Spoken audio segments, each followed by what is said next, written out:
Now, picking this up where I left off. Continuing on with Father Martyr in a different passage of his work. It's called The Cross and Crown. Edited and translated by Dr. Eileen Coons, available from Sarto House. I think that's in New Hampshire, I'm not so sure though. The Cross and the Crown. A friend of ours formed this book about 10 years ago or so. And it's quite a treasure. Father Martyr went on to say that we are vitally permeated with the actual presence of our King as characteristic of our religion. Catholicism is not merely a marvelous teaching, a wonderful moral system, an unexcelled organization. It is more. It is the real, living, present Jesus with his mystical body, that is, the faithful united with him. It is not so much a theory as is something living. A Catholicism that would not be united with Jesus will be nothing but a phantom in the midst of soulless shell with another name and another outlook on its own. That's called Caecilianism. That is why it is perhaps dangerous to faith if we misunderstood words like Christianity and Catholicism somewhat too often. Let me repeat, Catholicism is not a theory, this is Father Martyr, not a teaching. Christianity is the invisible but truly living presence of Christ among us, the kingship of Jesus. To be Catholic means to stand in vital communication through faith, hope, and love with the invisible present Redeemer, the way, the truth, and the life. He went on to say, Thus it is that where Jesus is not present in the host and no living communication with him takes place, there can be no living Christianity. I want to come back to that. In that moment, when Luther rejected the sacrament of the altar, and therewith Christ present, he rejected Christianity. Individual Protestants may be Christians if they're baptized properly, but Protestantism is not Christianity. Only one Christianity, Catholicism.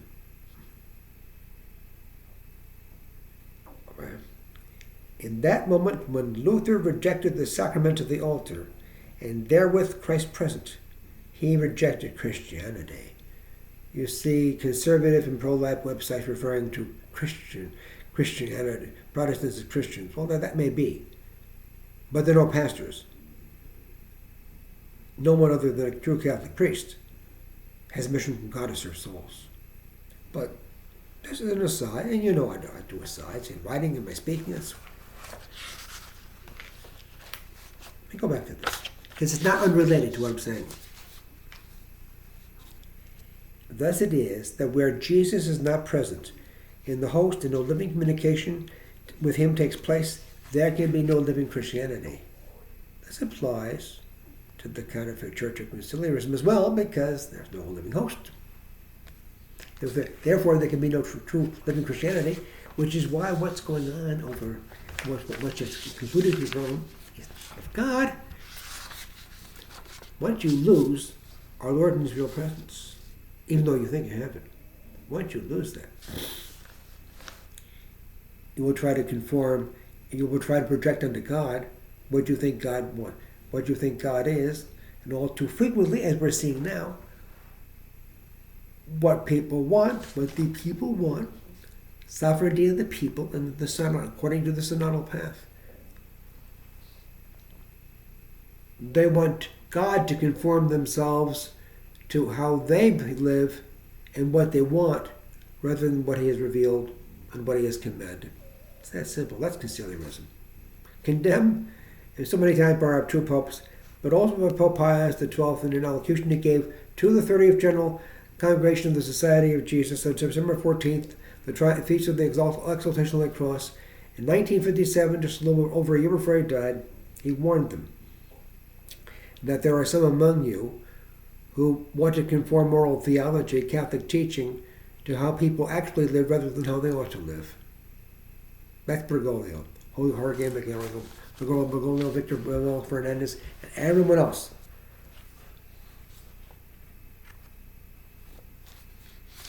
Father Martyr went on to say, Christianity should not be anything for us other than it was for the apostles, who feared not anything, folks.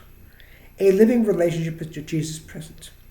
That personal relationship expresses itself in faith, hope, and love for Jesus the King. Above all, it is the Christian with Christ through love. Take, for example, in thought. Love is expressed itself in its domination of the entire world of our thoughts. The world of thoughts usually is preoccupied with business, pleasure, the latest sensation, exaggerated worries, and often just dirt. It is materialistic, money-grabbing, sensual, alcoholic, worldly. It is the thought of the baptized heathen. If we want to call ourselves Christians, then we ought to think of nothing but Christ, who is present among us. Neither work nor politics, neither the press nor sports ought to occupy us in the least in comparison to the occupation of our memory and our understanding by Jesus. That's Christianity. This applies to the world of feelings. Measure your temperature in church, near to Jesus in the most blessed sacrament. It is much lower than when you are in a theater, a restaurant, in the office. That's not normal. You must have a heart defect. And today it seems that cardiac defects have become the mass epidemic of Christianity. He who will love the world, everything in it, more than they love spending time in prayer before the Blessed Sacrament. More than being before our Lord, as he is made present in altars of sacrifice by true priests, through no merit of their own.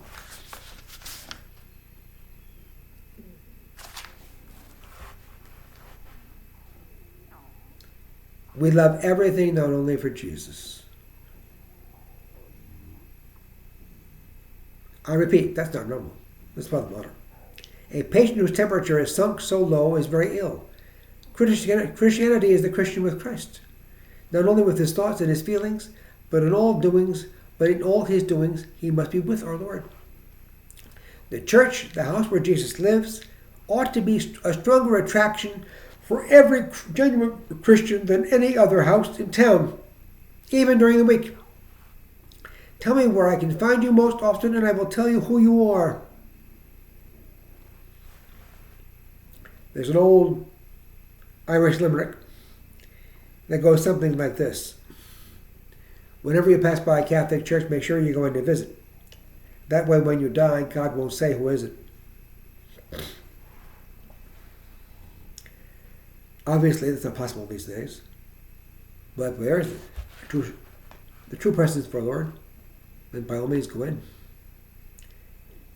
Father Motter was saying, we want to be Christians again. Yet in only a little while we shall see Jesus. The invisible will become visible. The hidden king of the tabernacle is judge over punishment or reward for the eternity. The great movement of decision over heaven and hell has come. What is heaven? The place of blessed happiness and love. It is clear that whoever does not know the great law of Christianity, the law of love between Christians and Christ, cannot enter into heaven. Not to want to love Christ, who is love, is the sin of sins. Whoever does not love will be damned. We want to become Christians again. We want to love again, and love and die for Christ the King. We want to become Christians again. We want to love again. Love and die for Christ the King.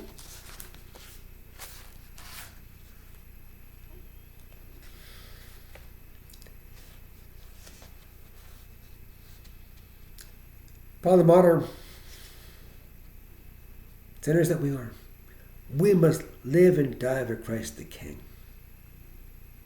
No matter what anybody else thinks of us. So they think they're daft or crazy, we're haters or bigots, we're tolerant. Let them call their name. Let us call them his names. We know that in the end we persevere by the state of sanctifying in the sanctifying grace. We will be saved. But we don't presume our salvation, unlike Protestants. We must work out our salvation in fear and trembling, knowing that we can't lose it. And that by justice we deserve hell. Only with Our Lady's prayers, her constant prayers for us, her sending us graces, can we save our souls. Father Motter went on to explain my final passage from Father Motter here. What happened? World War I began in 1914, a terrible war. I've always called it the last balance of hard war of the 19th century, fought in the 20th century with early 20th century technology. Aerial warfare, submarine warfare, advanced submarine warfare, and of course the horrible germ warfare, the miserable trench warfare, the automatic repeater weapons, the terrible, terrible things. Terrible means of warfare. For what? For what? All the former nations of Christendom battling with one another, having thoroughly secularized, most of them, having thoroughly secularized, rejected the faith, fighting with which, for what? For nothing. Nothing except to set the ground for World War II, for Hitler and World War II, for Stalin too, for that matter, for Lenin and Stalin. Out of World War I came both Bolshevism and Nazism, ultimately. In the whole world, there was no Catholic government. That is, in 1914. All of them were, without exception, had become more or less liberal. It seemed as though Jesus himself had become liberal in order to punish the nations. He did not interfere in the political affairs of the nations. He apparently did what all the popular assemblies and newspapers had demanding of him for more than 100 years. And now look at the paradox. That's how Hitler rose to power. Masons and Jews and Protestants in Europe worked for over three centuries, 3.5 centuries, maybe 4 centuries, to effect the overthrow of Christ the King and to root out Christendom. With the elimination of the Austro-Hungarian Empire, that was it. Goodbye. No Christ-centered government in the world anymore. And what was the result? The rise of secular governments, and ultimately people were looking for some means of salvation, secular salvation. With the Orthodox heretics in Russia, Lenin, and his movement, a distinct minority of the people in Russia, was able to capitalize on the weakness of the war had produced in the government of the Tsar in Imperial Russia, and was able to seize power during World War I. And then, of course, because of all of the harsh punishment placed upon Germany, especially by France, and the Treaty of Versailles in 1919, Germany suffered, and the seedbed of Hitler was created. All as a consequence of the overthrow of the social reign of Christ the King. So the people who worked for this overthrow suffered as a consequence. We're suffering today as a consequence of this country's rejection from its very beginning of the social reign of Christ the King and of Mary, our American Queen. Look at the paradox, the martyr said. The nations which have become liberal for a century and which had given themselves liberal constitutions and elected liberal representatives now accuse God of committing a crime because he did not want to interfere in politics. This didn't end the war. They started the war and they wanted God to stop it. We started this mess here in this country, folks. We want God to stop it? Come on. We deserve to be chastised. I don't want it, as I've said. We deserve it. If one is liberal, then one has no right to accuse God of non-intervention. If the liberals want to be consistent, then they have to keep silence on our question. A word to the sentimental souls. This is Father Bonhoeffer. The world wars and the revolutions, with all their injustices that cry to heaven, and their cruelties are supposed to be proof that there is no God, that Jesus is a failure. Answer, Father Bonhoeffer. The world has only become unbelieving and liberal. It is godless. And I say today it is anti-theistic. Hatred to God. Of course, there have always been godless individuals. But it has been reserved to modern times. And I date that from 1787. To raise godlessness to public power. And by godlessness, I mean a constitution that makes no reference to God whatsoever. This is why Supreme Court justices who know better cannot refer to the natural law because they are prisoners of the written word. Just like Protestants are the prisoners of the written word. They reject apostolic or sacred tradition. The Constitution of the United States admitting of no higher authority above the plain words of its own text. can be, these words are just as fungible. That is, they're just as malleable in the hands of legal positives, those who believe the law is what we say it is, no matter whether it's right. If it's legal, it must be right. As the Bible is in the hands of any Protestant and of modernists. Once you reject the existence of a higher authority through which all law must be subordinated, then behold the codification of grave evils before evils that cry out to sin for justice, for vengeance, under cover of law.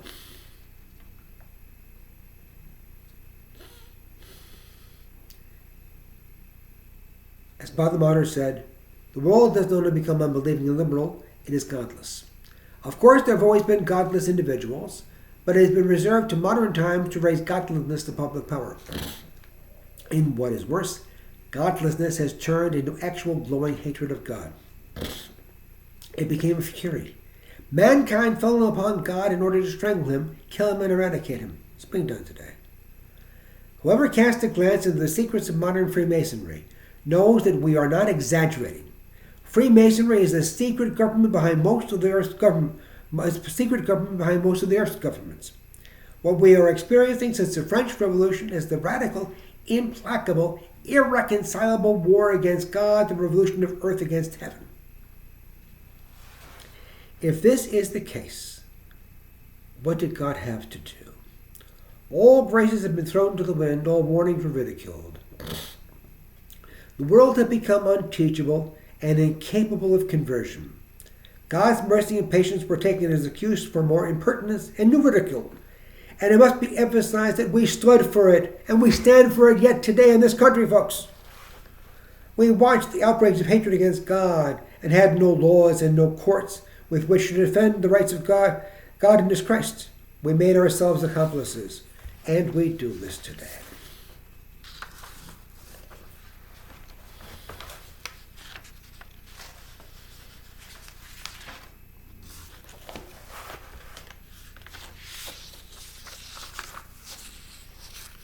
I'm asking you, I'm pleading with whoever watches this.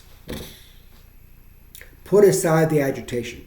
Pray for the good. I'm praying for the good of the nation. Sure, I'm praying for the defeat of Harrison laws. I'm praying for the good of the nation. I'm also praying every day that it be in God's providence, if He's not going to mitigate the chastisements, that He send us, that His Blessed Mother will send us the graces to deal with those graces. Because remember, I keep saying this, I've been saying this for all of my adult life, whether within or then outside the conciliation structures. I've always tried to be a Catholic. There is nothing we can suffer in this mortal veil of tears, passing mortal veil of tears, that is the equal of one of our least venial sins caused our blessed Lord and Saviour to suffer during His sacred humanity, during His passion and death on the wood of the Holy Cross, and it caused His Blessed Mother to suffer in perfect compassion with Him. Moreover, our God has known from all time that we, individually, unfathomable, the divine God, knowing all things, He knows us. He knew that we'd be alive at this time, with all these circumstances, all of these difficulties, all of these persecutions, personal and social, universal, global.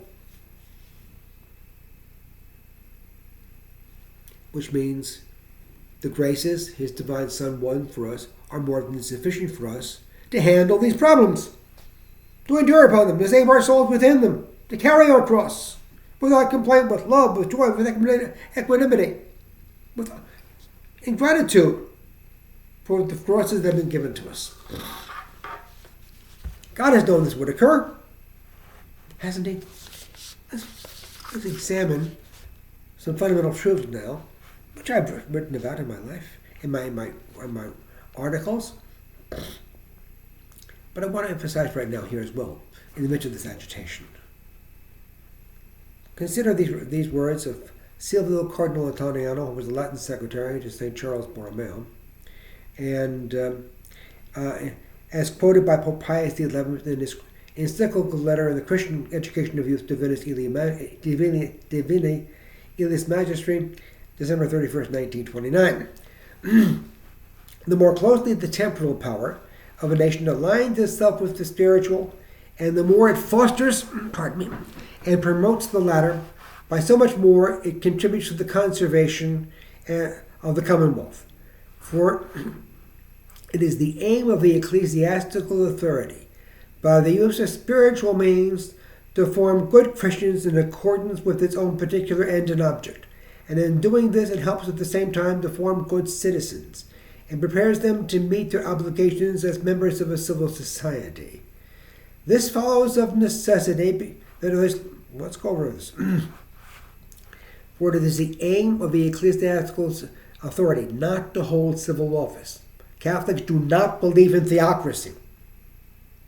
The social reign of Christ the King, as I've explained so many times, refers to the cooperation between civil leaders and Holy Mother Church in the pursuit in their own spheres, respective but related and coordinated spheres, to pursue the common temporal good in light of man's last end. And that if temporal leaders propose to do anything contrary to the good of souls, that Holy Mother Church, after discharging her indirect power, exhausting the discharge of her indirect power of teaching and preaching and exhortation, has the right as a last resort to use her direct power of intervening with civil powers to say, no, you can't do it, and if you do, an interdict on your country. There are laws that exist, there are moral laws and truths that exist in the nature of things beyond which men cannot go, whether collectively or individually. And if men propose to do this, rulers propose to do this, then Holy Mother Church can plead with them, exhort them, teach them, preach. In the end, if they disobey, she has the authority. It's a prudential judgment on the part of Holy Mother Church and the bishops of the Pope to say, anathema, interdict. It's a power that's exercised judiciously. But that's her authority. Not that she takes us the place of civil rulers. Of course not. The old lie of Protestantism. The old lie of modernists, of secularists today, of anti-theists. Nonsense. There must be a cooperation, though, between church and state. And Father and Cardinal Antoniano wrote on to say, this follows of necessity, because in the city of God, the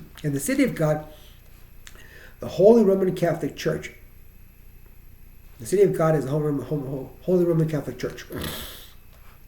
A good citizen and an upright man are absolutely the same thing. A good citizen and an upright man are exactly one and the same thing. The city of God is the Holy Catholic Church. And in the city of God, a good citizen and an upright man are one and the same thing. And by upright, it means you're not profaning, you're not blaspheming.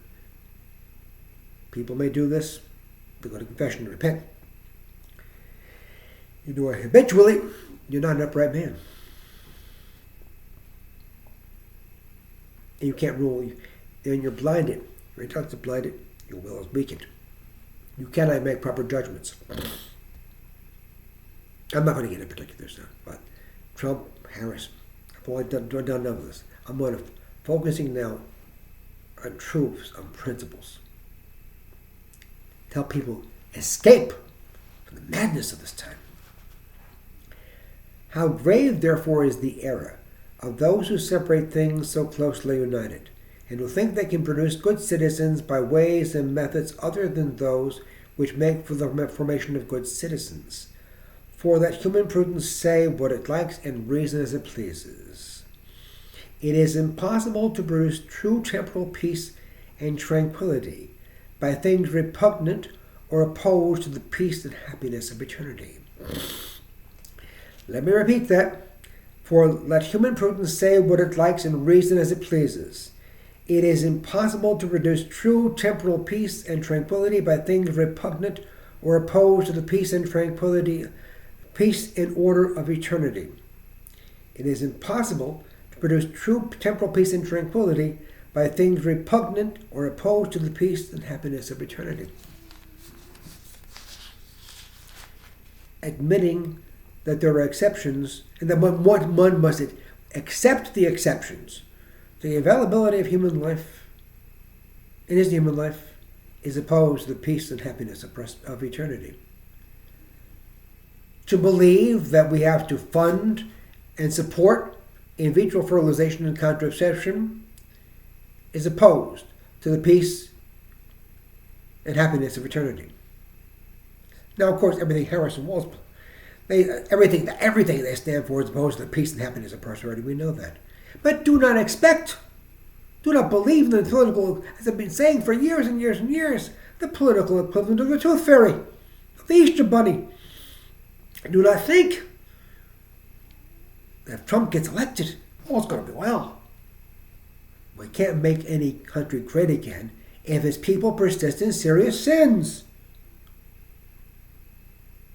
It's one thing to sin and be sorry. It's another to persist in sin unrepentantly. I'm speaking in the objective order of things, not talking a word about the subjective culpability of souls. But every sin, realize every sinful act, whether realized as sinful by the sinner or not, has an adaptive consequence in society. I mean, a person who has an old bill, I didn't mean to hit you. Well, you still hit me. You still hit me.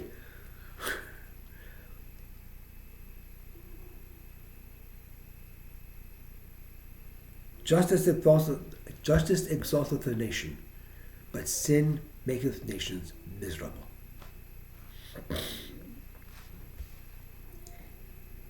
As Pope St. Pius X noted in his encyclical letter on Sionism, against Sionism, Notre Charge Apostolic or Apostolic Mandate, August 15th, the Feast of the Assumption of Our Lady, 1910. These are fundamental truths, talking to priests, Italian priests, in elocution. These are fundamental truths, principles. No matter what the Christian does, even in the realm of temporal goods, he cannot ignore the supernatural good. Even in the realm of the temporal, individual Catholics cannot ignore the supernatural good. Rather, according to the dictates of Christian philosophy, he must order all things to the ultimate end, as I've been saying, namely the highest good, God himself, the most blessed Trinity, the true God of divine revelation.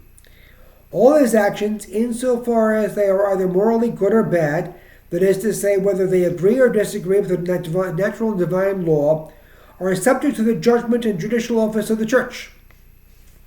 All his actions, everything we ever do, insofar as they are morally either good or bad, that is to say, whether they agree or disagree with the natural and divine law, are subject to the judgment and judicial office of the Church. There is never a time, ladies and gentlemen, no matter the urgency, that requires a Catholic to think as a naturalist and to act as though the greatest evil and to act as though the greatest evil in the world is not mortal sin, and for a person to die in it, in its wretched stench. The greatest evil in the world is not Harris and Bowles, Biden and Harris, Obama and Biden, Hillary Clinton, Tim Kaine, Bill Clinton, Al Gore. You name Carter Mondale. You name the characters. The greatest evil in the world is mortal sin and one's persistence in it. Of course, mortal sins of different kinds. There are different. The greatest evil is hatred of God, and the war being made against God itself is a mortal sin. I don't know why this is so difficult to understand. We must fear the loss of our soul and not fear the result of an election. I don't understand the fear. I mean, I don't want it to happen. I don't want Harrison Walls to be elected. But I can't pull the lever myself for Trump. Because all the things I've discussed in earlier segments of this particular series, of his having established lowering the bar of what it takes to be pro-family. But it's anti-family. To believe in exceptions, in vitro fertilization, contraception, the sodomite agenda. It's anti-family. It's anti-God. I can't support that. To say nothing of supporting a vaccine, which has killed and wounded many, many people. Can't do it. He will not to this day admit he did anything wrong. It's very difficult for President Trump ever to admit a mistake. Evidently, he did admit he had made mistakes in appointing people in his first administration when he was first elected, and that is because he was not prepared to be elected. He was not prepared to govern. When he met with Obama in the White House a few days after the election in November of 2016, he didn't even realize there were that many people, how many people worked in the White House, what its organization was. He relied upon Republican operatives and not people who agreed with his agenda. And you're going to run for office, you better know how the government is structured. You better know how the government is run, and you better have a book of people that you can trust who are going to implement your objectives. And but he cannot admit he's done anything wrong with the vaccines. I can't indemnify that. That's my decision. That's my conscience, my informed conscience. I can't indemnify that. It may be permissible to vote for the lesser of two evils, but it's never morally compulsory to do so. One cannot make morally compulsory that which is only permissible. As Pope St. Pius X noted in Notatorius Apostolique, in his encyclical letter against the Sionism is, of course, is the foundation of the social policy of conciliarism. No, venerable brethren, we must repeat with the utmost energy in these times of social and intellectual anarchy, when everyone takes it upon himself to teach as a teacher and lawmaker, the city cannot be built otherwise than as God has built it. Society cannot be set up unless the church lays the foundations and supervises its work. No civilization is not something yet to be founded, as the Sionists believe, as the conciliarists believe. Nor is it the new city to be built on hazy and superficial notions. It has been in existence and still is. It is the Christian civilization. It is the Catholic city. It only has to be set up and restored continually against the unremitting attacks of insane dreamers, rebels, and miscreants. He went on to say, that describes the hierarchy of the counterfeit church of conciliarism: insane dreamers, rebels, and miscreants.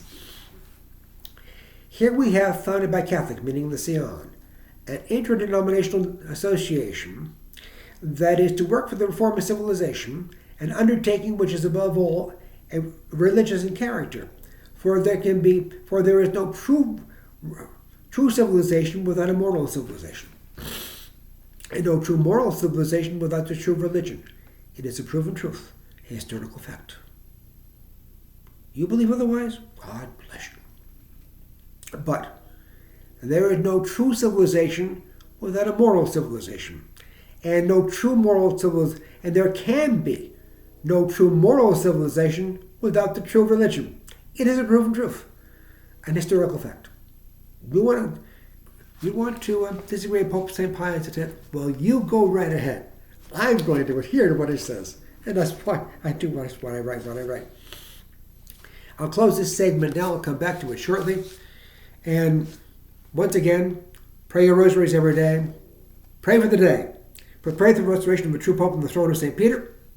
Pray fervently for that. And pray to Our Lady that the triumph of the Immaculate Heart will be manifest as we consecrate ourselves always through our blessed and for our divine Son's Sacred Heart, to our sorrowful and Immaculate Heart, as we exclaim as we can in every aspect of our lives, Viva Cristo Rey, Viva la Virgen de Guadalupe. God bless you all.